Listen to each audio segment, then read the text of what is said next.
విశాఖలో సింహాచలం గోశాల సమీపాన పద్మావతి నగర్ వాసుదేవ ఫంక్షన్ ప్లాజాలో బుధవారం all India retired railway men's federation కు అనుబంధంగా ఉన్న రిటైర్డ్ రైల్వే ఎంప్లాయీస్ అసోసియేషన్ ఆధ్వర్యాన జాతీయ పెన్షనర్ల దినోత్సవం ఘనంగా జరిగింది. పెన్షనర్లకు సత్కారాలు ఒకవైపు, కేంద్ర ప్రభుత్వ వైఖరిపై నిరసనలు ఇంకోవైపు, ఇలా వేడుక చర్చనీయాంశమైంది. అసోసియేషన్ అధ్యక్షుడు ఎన్వి శేషాద్రి అధ్యక్షతన జరిగిన వేడుకలో 75 ఏళ్లు దాటిన పెన్షనర్లను ఘనంగా సన్మానించారు. సాలువులు కప్పి బహుమతులు అందజేశారు.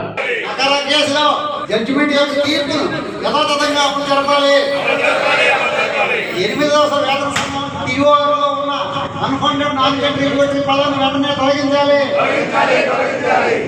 8వ వేతన సంఘం టీఓలో ఉన్న పెన్షనర్స్ డివిజన్ అనే పదం వెంటనే చేర్చాలి.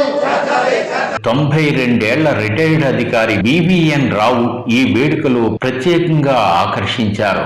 ఆరోగ్యంగా జీవించడానికి ధర్మం, నిజాయితీ, భక్తిభావం, అంకిత భావం అవసరమని ఆయన సందేశాన్ని ఇచ్చారు.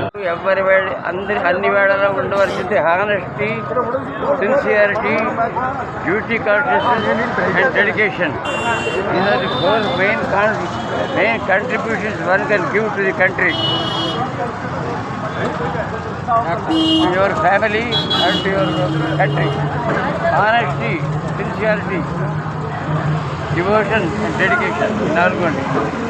వేడుకలో అసోసియేషన్ ప్రధాన కార్యదర్శి వేదుల నరసింగరావు పెన్షనర్ల సమస్యలను ప్రస్తావించారు. 8వ వేతన సంఘం సవరణలో కేంద్ర ప్రభుత్వం అనుసరించిన లోపాలను ఆయన గుర్తు చేశారు. రిటైర్డ్ అధికారులు P Nageswararao, Ramakrishna, CHV Satyanarayana, GV Ramana, D Nageswararao, RPF retired welfare association కార్యదర్శి బొడ్డేపల్లి లక్ష్మణరావు ఇంకా పలువురు రిటైర్డ్ అధికారులు ప్రసంగించారు. కేంద్ర ప్రభుత్వం పెన్షనర్ల పట్ల అనుసరిస్తున్న వైఖరిని తప్పుపట్టారు. కేంద్ర ప్రభుత్వం పెన్షన్ ఎగ్గొట్టే దుర్మార్గ చర్యలకు పాల్పడుతోందని ఆరోపించారు. పెన్షనర్ల హక్కులపై పోరాడి విజయం సాధించిన యోధుడు డిఎన్ నకారాను స్మరించుకున్నారు. గతంలో పెన్షనర్లకు అనుకూలంగా సుప్రీంకోర్టు ఇచ్చిన తీర్పులను కూడా ప్రస్తావించారు. 8వ వేతన సంఘం సవరణలో పెన్షన్ పే రివిజన్ అన్న పదాన్ని చేర్చాలని డిమాండ్ చేశారు. అన్ఫండెడ్ నాన్ కంట్రిబ్యూటరీ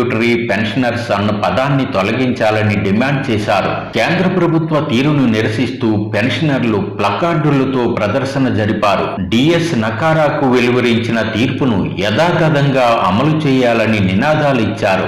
అంటే నువ్వు రిటైర్ ఎప్పుడు ఏదైతే బేసిక్ ఉందో ఆ బేసిక్ మీద డిఏవే పెరుగుతూ వెళ్తుంటుంది తప్ప మధ్యలో పే రివిజన్లు వస్తే పే హైక్ అనేది వర్కింగ్ ఎంప్లాయీకి ఇచ్చినట్టుగా, సెంట్రల్ గవర్నమెంట్ ఎంప్లాయీస్కి ఇచ్చినట్టుగా బ్యాంక్స్కి, ఇన్సూరెన్స్కి ఇవ్వరు.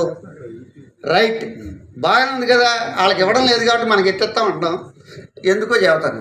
కానీ మన పిఎఫ్ ఏదైతే కట్ అవుతుందో ఉద్యోగంలో చేరిన దగ్గర నుంచి పిఎఫ్ ఎంత కట్ అయితే కంట్రిబ్యూషన్ వాడిస్తాడు. ఎంప్లాయర్స్ కంట్రిబ్యూషన్, ఎంప్లాయీది 10% అది బేసిక్ ఇస్తాం. ఆ 10% అది బేసిక్ అంటే ఇప్పుడు లెక్క తీసుకున్నట్టుగా అయితే ఒక 50,000, 60,000, 60,000 అనుకుందాం. 10% అంటే 6,000 పోతుంది పిఎఫ్ మనకి. కేసులో జడ్జిమెంట్ యొక్క తీర్పు యథాతథంగా అమలు జరపాలి. 8వ వేతన సంఘం టీఓలో ఉన్న అన్ఫండెడ్ నాన్ కంట్రిబ్యూటరీ పదాన్ని వెంటనే తొలగించాలి. 8వ వేతన సంఘం టీఓలో ఉన్న పెన్షనర్స్ డివిజన్ అనే పదం వెంటనే